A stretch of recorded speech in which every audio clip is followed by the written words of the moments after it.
كيفاش غادي نبدا لكم حكايتي وانت ما عارفش انه غادي تكون عليك ضرر كبير بزاف؟ صعيب انك تحدد نتايا شنو باغي. كاينين شي حوايج كنمشيو ليهم وكنديروهم بلا ما نحسو ولا نعرفو انه داك الشيء ممكن يكون يضرنا. حنا عارفين انه هاد الشيء تيكون مكتاب، وممكن نقول انا اللي ما سولتش على شنو كنت غادي ندير.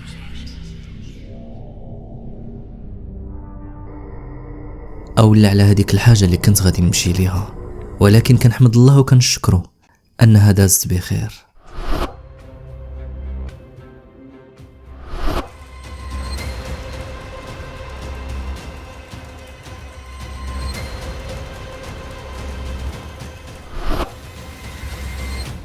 عبدة الشيطان.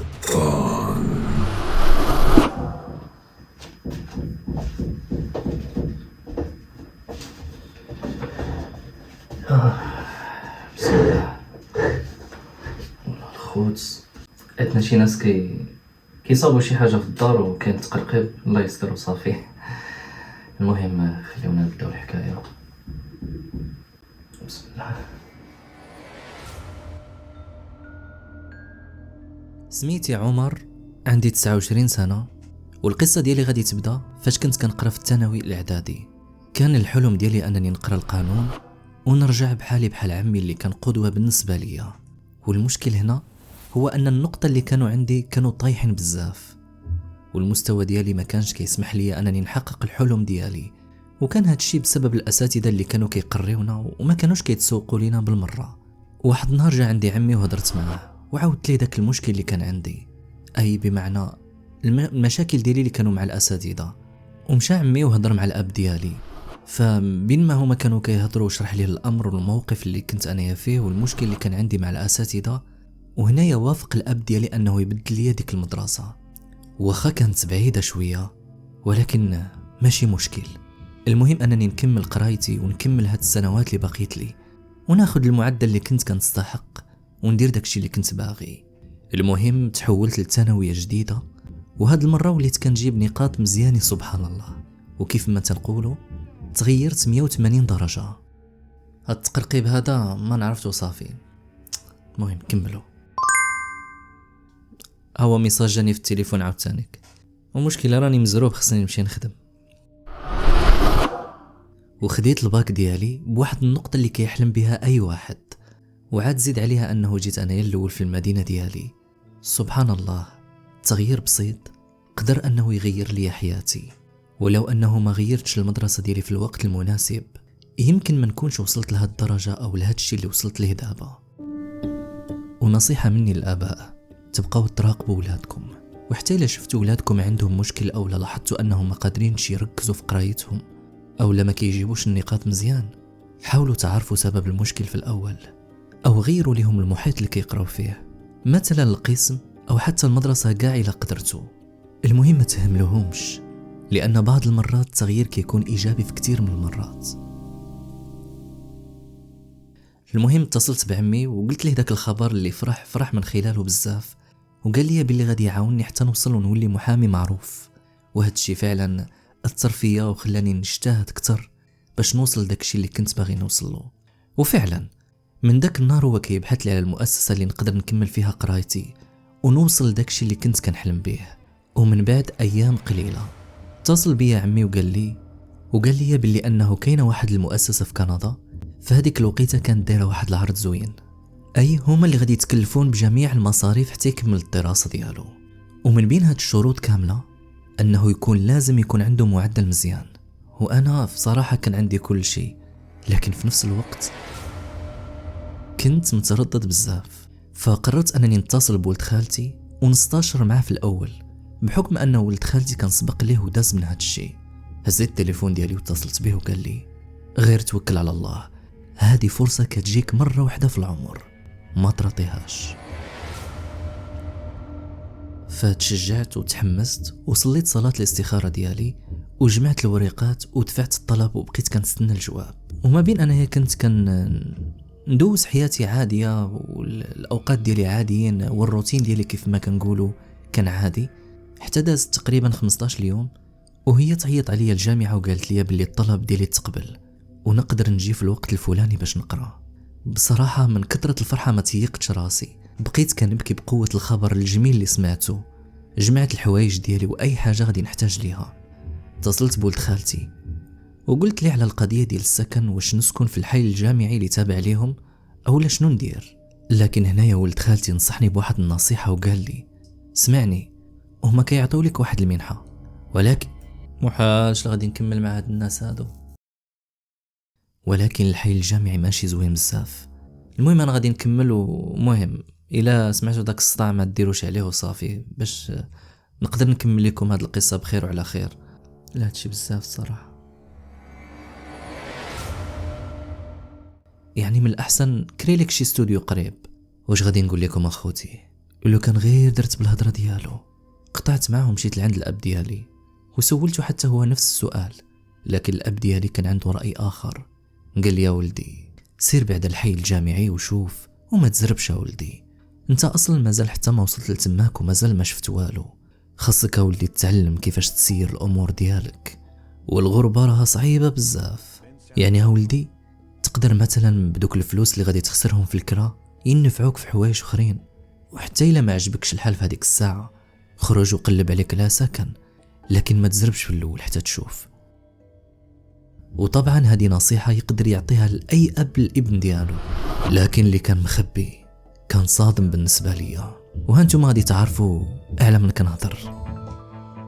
كنقول مع راسي وكون غير ما سمعتش الهضره ديال الوالد وكريت شي استوديو ولا بيت ويكون قريب لتماك وما نسكنش في داك العجب اللي سكنت فيه. وصل فعلا اليوم الموعود ومشيت. ملي وصلت لكندا مشيت نيشان للجامعه وحطيت الوراق ورجعت للحي فين غادي نسكن. وهنا غادي نتفاجئ كيفاش كندا عندها بحال هاد السكن. كندا اللي الناس كيهضروا عليها والناس بزاف الناس اللي كيمشيو كيقراو لتماك غادي تكون فعلا بحال هكا. بصراحه انا تفاجأت. المغرب حسن منه ب1000 درجه. اول حاجه اللي استغربت فيها انه الحمامات اعزكم الله كانوا مشتركين ما بين الولاد والبنات، حيث كانت تماك الدعوه كانت مخلطه. وثانيا اللي استغربت منه ان البيت كان كله مرسوم وموسخ، تقول انه حبس ماشي بيت. انا هذيك الساعه هزيت الحوايج ديالي ومشيت ديريكت لواحد الفندق ونعست فيه. بصراحه ما قدرتش انني نعس ماكن واخا ليله وحده. الصباح خرجت وانا كنقلب على الكرا، بحكم ان الفندق غادي يتنقام عليا غالي، ولا سكنت فيه غير اسبوع واحد راه الفلوس ديالي كامله غادي تمشي يمكن، وزيد عليها الماكله وبزاف د الحوايج. المهم الصباح خرجت وانا كنقلب على الكرا كيف ما قلت لكم، ولقيت واحد الشقه صغيره في واحد العماره. واخا كانت بعيده بزاف على الجامعه، ولكن ما كان عندي ما ندير. كان خاصني ضروري انني نمشي ونستقر، بحكم انه ما بقاش ليا بزاف ديال الوقت ونبداو القرايه. وفي نفس الوقت اللي اثار الانتباه ديالي وشدني لهذيك الشقه انه كان واحد المبلغ زهيد بزاف. شقه يعني ماشي كبيره وماشي صغيره، ولكن بالثمن ديالها تقدر تكري تماكن غير بيت. وانا قلت مع راسي علاش غادي نكري بيت وانا عندي شقه كامله ومكموله. المهم مشيت وتلاقيت مع مولات الدار ودخلنا وشفتها وعجباتني بزاف صراحه، واتفقنا على فلوس الكرا. ومشيت وجبت الحوايج ديالي ديريكت وحطيتهم في الشقه. بينما انايا كنرتب الحوايج ديالي في الشقه كنسمع الدقان في الباب. كنحل الباب كنلقى الحارس ديال العماره واقف عليا. هاد الحارس كان الشكل ديالو كان غريب، كان واحد الراجل كبير في العمر. والغريب في الامر واللي خلعني في الاول انه كانت عنده غير عين واحده، الاخرى كانت محيده، وبصراحه كان كيخلع بمعنى الكلمه. الملامح ديالو كانه كان معصب، او كان معصب بزاف، بحال ما عجبوش الحال. نطق وقال لي واش ما لقيتي فين تسكن غير هاد البلاصه اللي تسكن فيها؟ قال هاد الكلام هو يمشي بحاله. انا بقيت مسمر في بلاصتي وانا ما فاهم والو. حسيت في هاد اللحظه بتوتر وقلت مع راسي علاش هذا طالع هاد المسافه كامله غير باش يقول لي هاد الهضره ويمشي؟ العجب. سديت الباب ومشيت ونعست. بصراحه بحكم كنت عيان بزاف وحتى انني ما كملتش انني نصاوب حتى حوايجي، ترميت من فوق فراشي ونعست حتى الصباح. صبح الصباح ومشيت للجامعه ودوزت نهاري عادي. لكن ملي رجعت تلاقيت مع هذاك العساس في الباب وبقى كيدير فيا شي شوفات ماشي هما هادوك. هذا مالو معايا؟ وانا بقيت تنقول مع راسي منين تسلط عليا هاد الكارثه واش بغى مني؟ وانا يا ساهي مع الافكار ديالي وانا كنحل الباب دخلت وما جيت فين نسد الباب حتى وقف عليا العساس عاود تانيك وكيقول صاحب القصة. كنت كنشوف العساس كان كيشير عليا بحركات بيدو كيقول لي قرب قرب، كيشير بيدو انني نقرب لعنده بحال باغي يخبرني بشي حاجة. بصراحة انا كنت خايف منه، وبلا ما نشعر حتى بداو رجليا كيتحركوا لناحيته. كنت كنقرب لعنده حتى وصلت لعنده، وهنايا هو يقول لي واحد الكلام اللي زعزع قلبي. قال لي العساس هاد العمارة ولدي راها مسكونة بالجن، انت مازال صغير ومن الأحسن لك سير وشوف لك شي بلاصة أخرى، وإلا ما بغيتيش غادي تشوف الويل وغادي تشوف اللي ما عمرك شفتيه وتحمل المسؤولية ديالك. غير هو إلا قررتي أنك تبقى ما تتصاحب مع حتى واحد وما تدوي مع حتى شي واحد، وديما نعس في البيت ديالك وسد عليك، وخا تسمع التقرقيب ولا تسمع الهضرة أو إياك وتحل الباب ولا تشوف بسلامة. أنا بقيت واقف وما عرفت شنو نقول. كنت مصدوم وانا خايف. قلت مع راسي هاد الشارف غير كيخربق عليا، واصلا باين هو ما حاملنيش من النهار الاول، من هذاك النهار الاول اللي جيت فيه. انا كنت شفتو كيفاش كان كيشوف فيا. تقول واخد له رزقه او لا غير بغاني نمشي بحالي. هذا مكان. المهم هادشي اللي كنت كنقول انايا مع راسي في الاول، ولكن القادم اعظم، وانا غادي تعرفوا شنو كاين من بعد. سديت عليا الباب ومشيت نوجد ليا شي حاجه ناكلها، وانا هنايا عاود تاني كنسمع الدقان في الباب. قلت انا هنايا صافي، انا هاد الشارف زاد فيه، وشنو بغى مني هاد الشارف؟ لكن على هاد التصرف اللي كيدير معايا انا غادي نبقى هنايا ساكن بزز منه. مشيت معصب وحليت الباب، ويالله بغيت انا نغوت، ولكن هنايا وانا نلقى واحد الولد اخر. بقيت كنشوف فيه وقال لي سلام، انا سميتي حمد جارك، شفتك جديد هنايا وبغيت نرحب بك، واش نقدر ندخل؟ لكن هنا تفكرت الهضره ديال العساس، ولكن انا ما خديتهاش بعين الاعتبار، خصوصا انني كنت معصب من هذاك الشارف، وانا نقول ليه بالعكس دخل مرحبا بك. دخل هذاك الولد وبدينا كنهضروا شويه، ثم مشيت للكوزينه وجبت جوج الكيسان ديال القهوه باش نشربوهم، ثم ريحنا باش نتعارفوا شويه. وملي بغى يمشي قال لي احمد ايوا حتى نتلاقاو من بعد، وإلا خاصتك اي حاجه هيا النمره ديالي. بصراحه كان ولد طيب ومؤدب، وشكرته ومشى في حاله. ودخلت البيت ومع كنت عيان داك النهار، طحت طيحه وحده ونعست. في الصباح ملي فقت كنت غادي للحمام اعزكم الله باش نغسل الوجه ديالي، لكن هنا غادي نتصدم من هذاك الشيء اللي شفت.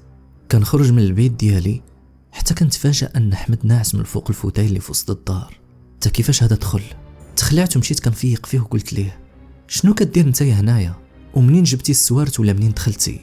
وهو يجاوبني وقال لي اسمح لي يا عمر، نسيت ما قلتش لك، الاب ديالي الله يرحمه كان ساكن هنا، وهاد البلاصه بالضبط كانت عزيزه عليا بزاف، وبصراحه ملي جيت عندك البارح تفكرته بزاف وتوحشته، ومنها كانوا باقين عندي السوارت ودخلت وقلت الناس نشم ريحته، وخا انها مده باش مات، لكن على الاقل الذكريات ديالو باقيه هنايا.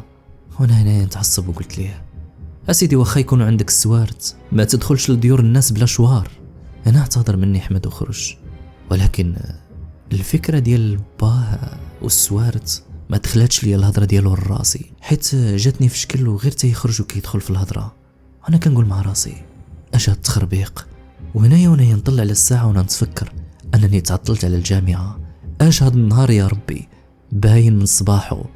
مشيت كنجري وهزيت حوايجي وخرجت. هذاك النهار كانت عندنا الحصه عامره، خرجت حتى العشيه، وفي هذيك الوقيته كان الظلام طاح. بقيت غادي على رجلي حتى وقفت عليا واحد الطوموبيل وطلع عليا واحد الراجل وهو يبتسم ويقول لي السلام ولدي، واش غادي البلاصه الفلانيه؟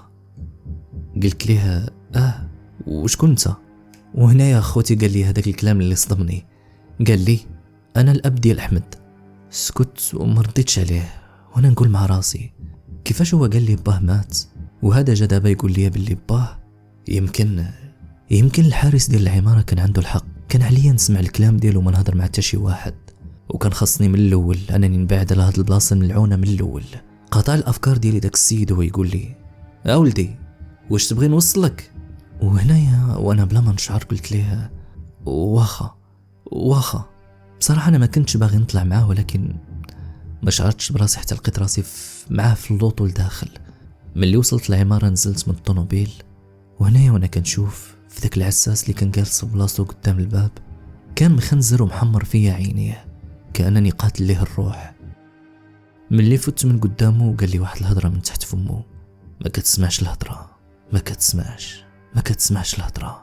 وكان كيضرب في راسو ويشد في شعره. كمل كلامه وقال لي: ودابا تحمل العواقب، راهم ما غاديش يبعدوا منك حتى تحماق. انا صافي القلب ديالي كيضرب، جاتني الدوخة وكنت غادي نطيح. طلعت بخطوات متسارعة وانا كنجري، دخلت للدار وسديت عليا الباب، وخديت قرار مع راسي انه في الصباح غادي نهز الحوايج ديالي ونمشي من هاد البلاصه الملعونه. من بين ما انايا كنلتقط الانفاس ديالي شويه كنسمع الدقان في الباب، وقبل ما نحل الباب قلت نشوف في الاول في ديك العين السحريه، حيت ما نكذبش عليكم ما بغيتش نصادف اولا نهضر مازال مع داك العساس، على الاقل غير بين ما يوصل الصباح ونمشي بحالي. مشيت وطليت من هذيك العين السحريه ديال الباب، كنطل كنلقى احمد وانا هنا نزيد نتخلع اكثر من الاول. بقيت متردد واش نحل ولا لا، لكن احمد ما بغاش يحبس من الدقان وانا هنا نحل عليه الباب. بقيت كنقول مع راسي واش نسولو على باه ولا لا، لكن في الاخير خفت على راسي، حيت قلت مع راسي خاصني ندوز هاد الليله بسلام، وغدا الصباح بكري غادي نخرج ونمشي بحالي من هنايا. هي هذيك دخول وبدينا كنهضروا عادي، وبقيت كنسايس معاه حتى مشى بحالو، وانا هنايا وانا ندخل لبيتي ونعست. كنت عارف ان هديك الليله غادي نحس ولا نسمع بشي حاجه ماشي هي هذيك، حتى فعلا فقت على الصوت ديال الضحك من وسط الدار. نط باش نشوفه، يا ريتني ما شفت داكشي اللي شفته.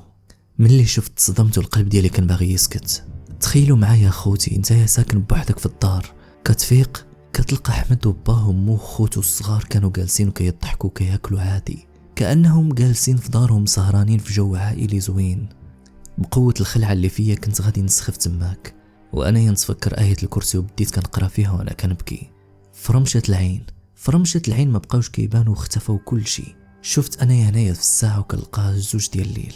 هنايا كنتفكر داك العساس وبغيت نهبط لعنده، مشيت للجهة ديال الباب باش نحل وننزل، لكن هنايا ما بغاش يتحل. عيت معاه باش يتحل ولكن بدون فائدة. رجعت لبيتي وانا كنبكي، وفي هاد اللحظة كنسمع شي أصوات عاوتاني. واش هاد الفيلم يا سيدي ربي مازال ما بغى يسالي. طليت ولكن هاد المرة ما لقيت حتى شي واحد، وهاد المرة زدت خفت كتر، لأنني هاد المرة كنسمع شي أصوات اللي أنا ما شايفهمش عكس المرة الأولى. وما جيت فين ندور لبيتي حتى الضوء تقطع. بقيت واقف في بلاصتي وما قدرتش نتحرك ولا حتى نقرا القرآن. سمعت صوت ديال شي واحد كيغوت، ولكن داك الصوت ما كانش غريب عليا، كان هذاك الصوت ديال احمد وشي واحد كان كيضرب فيه. شويه قدرت نهضر وبديت كنقول: لا حول ولا قوه الا بالله العلي العظيم، لا حول ولا قوه الا بالله. كنقولها بصوت عالي وداك الصوت غير ما كان كيزيد حتى طحت في الارض وفقدت الوعي. ملي حليت عيني وفقت لقيت راسي عريان كيف ما ولداتني ما من النهار الاول، واللحم ديالي كان كله مضروب ومجروح. ملي مشيت لبيتي لقيت احمد طايح في الارض، وحتى هو كان عريان ومرسوم في الجبهه ديالو النجمه السداسيه. لقيت شي حوايج لبستهم وقررت انني نقص من الشرجم، والحسن الحظ ديالي لقيت واحد السلوم كان صغير تما كيدي نيشان البيت ديال العساس. هذاك الدروج اللي دايرينهم يعني ملي كيكون حريق ولا شي حاجه كانوا الناس كيهربوا من داك السرجم وكينزلوا لتحت.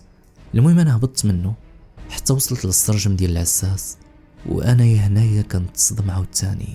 لقيت هذاك العساس كان راسم نجمه سداسيه وكان جالس من وسطها، وكان كيقول شي تعاويذ اللي ما مفهومينش، وحتى هو كان عريان. ومن بعد فتره من هذاك الوقت عرفت انه في هذاك النهار كانوا كيقدموا عبدة الشيطان قرابين، وهاد القرابين كانوا بشريه باش يتقربوا من الشيطان، ومن الاساسيات انه خصو يكون داك القربان شاب. والصدمه الثانيه عاوتاني كل تفاجأت منها انني كنت بوحدي اللي كنت ساكن في هذيك العماره، وغير ربي حفظني وصافي. طلعت عاوتاني ورجعت لبيتي وقلبت على التليفون ديالي واتصلت بالبوليس. لحسن الحظ كانوا جاو دغيا وهزوا داك العساس وداوني للمستشفى، وقالوا لي باللي غادي يعطوني هما الدار فين غادي نسكن وغادي يتكلفوا بكل شيء. ولكن بيني وبينكم اش باقي ليا تماك ما نزيد. ما قدرتش انني نوافق ورفضت، وما بغيتش نزيد تماك نهار واحد.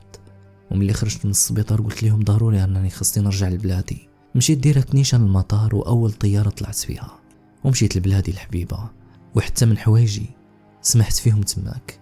ملي وصلت للدار كلشي تفاجئ بالرجوع ديالي. بصراحه ما كنتش باغي نقول لهم شنو اللي كان واقع معايا، خصوصا ملي خرج داكشي بخير وعلى خير، وكنت عارف انني غادي نرجع. قلت حتى نرجع ونتكلم معاهم ونعاود لهم كلشي. وفعلا رجعت وعاودت لهم كلشي وتصدموا حتى هما، وقالوا لي ربي يحفظك والحمد لله على سلامتك. وبقيت عام كامل من هذيك الصدمه ما خرجتش منها. كنت جالس عام بلا قرايه بسبب هذيك الصدمه، ولكن من بعد قدرت انني نكمل قرايتي، والحمد لله تخرجت محامي كيف ما كنت كنحلم. وهذه التجربه اللي عشتها عمرها ما تنسات ليا لحد الان. وهذه هي النهايه ديال القصه ديالي.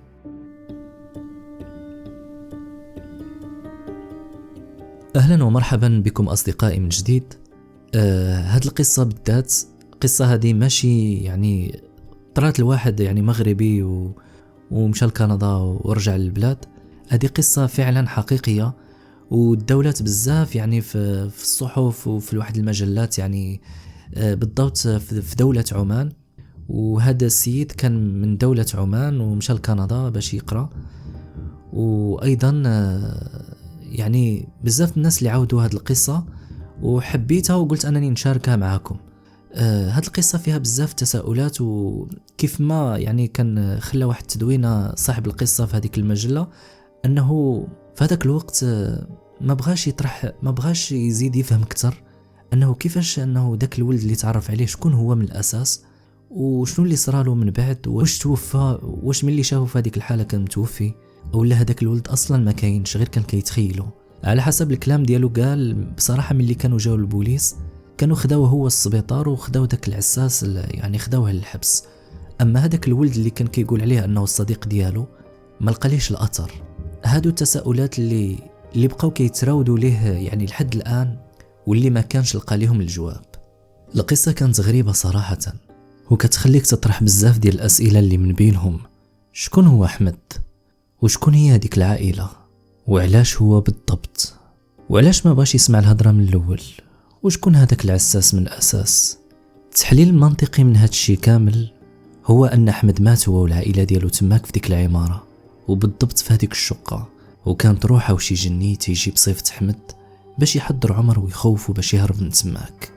أما هذاك النهار فاش شاف البطل ديال قصتنا ملي شاف ديك العائلة مجموعة عنده في ديك الدار. أما هذاك النهار فاش شاف ديك العائلة مجموعة يمكن كانوا باغيين غير يخلعوه باش يهرب، حيت هذيك الليلة ملي ما هربش وقع عليه داك الشي وكان غادي يتذبح ويتقدم قربان للشيطان. لأن على حد العلم ديالي أن القربان اللي تيتقدم للشيطان تيخصو يكون شاب مازال صغير ومازال ما تزوج، ويكون مازال عازب، ويكون أيضا عريان وتعذب نفسيا وجسديا. تماك عاد تيقبل به الشيطان لعنة الله عليه. والشيطان بالضبط يا إما هو إبليس يا إما أفراد من العائلة ديالو لعنة الله عليهم. أما أحمد اللي كان جني وتشكل بصورته كنظن أنه ملي عمر دخل داك البيت ولقى أحمد طايح وكله عريان ومرسومة فيه نجمة سداسية. يعني التحليل المنطقي أن دوك الشياطين اللي بغاوه قربان انتقموا من هذاك الجني اللي كان مسيب بشخصية أحمد وداروا ليه هكذاك حيت شافوه كان باغي يساعد أحمد أو لا يحضروا.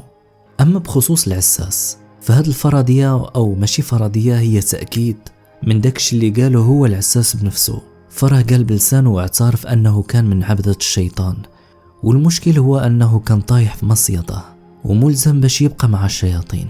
وداك الشي علاش فاش غادي نرجعوا السين تالدور غادي نتذكروا من اللي كان باغي يحضر عمر ومن اللي ما كانش عاجبو الحال من اللي عمر جال تماك. بقى العساس كيحضر في عمر وكان كيفهمه باش غير يتخلى على الفكرة أنه يبقى في ديك الدار وفي نفس الوقت يفهم راسه. ولكن عمر كان عنده الفهم قليل وبقى في ديك الدار وصرا اللي صرا. ومن اللي وصلت وقت القربان العساس ما بقى عنده حل من غير أنه يقدم القربان، واللي كان هو بطل قصتنا عمر بنفسه. وكانت هذه نهاية القصة ديالنا. كنتمنى أنها نالت على الإعجاب ديالكم. وبالنسبة لهذه القصة كيف ما قلت لكم كانت زعت بزاف المحطات ديال الراديو وبزاف الإذاعات أو القنوات ديال اليوتيوب. والبطل ديال قصتنا بالضبط كان شاب عماني ومشى درس في كندا. المهم هاد القصة عجباتني وبغيت ننقلها لكم. ما عرفتش واش حقيقية ولا ماشي حقيقية، ولكن الناس بزاف أكدوا، وخصوصا ملي جاو بزاف القنوات أو الصحف داروا مع استجوابات وروا لهم هاد القصة اللي رويتها لكم أنا. كانت هاد القصة بالتعاون مع إلهام البوزيري اللي كتبتها لنا، وأيضا رشيد الجوهري اللي عدل عليها شوية باش تكون بطلاقة وبتسلسل الأحداث، وباش نقولها لكم أنا بطريقة جيدة وتكون مفهومة بطريقة اللي تليق بالاستماع ديالكم. فهاد الشي اللي كاين في هاد صارة الليلة. أستودعكم الله الذي لا تضيع ودائعه، والسلام عليكم ورحمة من الله تعالى وبركاته. كان معكم من مرى المايك وأنفس الكاميرا حماد القرشي من قناة الراوي ستوريز. تصبحون على ألف خير. سلام.